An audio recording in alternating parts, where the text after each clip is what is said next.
we're seeing a much increased level of awareness and recognition and increasingly action by private sector actors, companies, banks, who recognize that deforestation and the impacts of deforestation through emissions, through biodiversity loss, through impacts on livelihoods, is no longer just a reputational risk, but it's also a legal risk.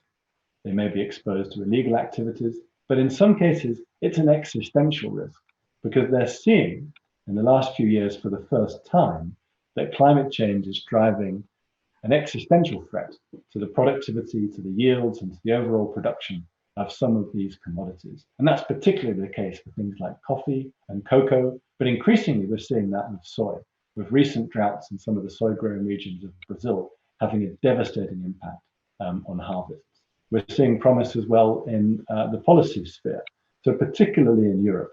So Europe signed into commitment to have an action plan on deforestation and forest degradation last year.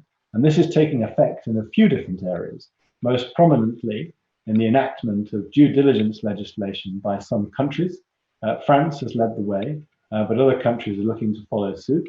And just last month, the Commission for Justice and European Commission set a course of an ambition for having a due diligence legislation adopted across the bloc next year. And what this would do is would impose obligations for the first time on companies that are resident in European countries to have a legal obligation to review their environmental and social impacts of their activities overseas. This is very, very promising.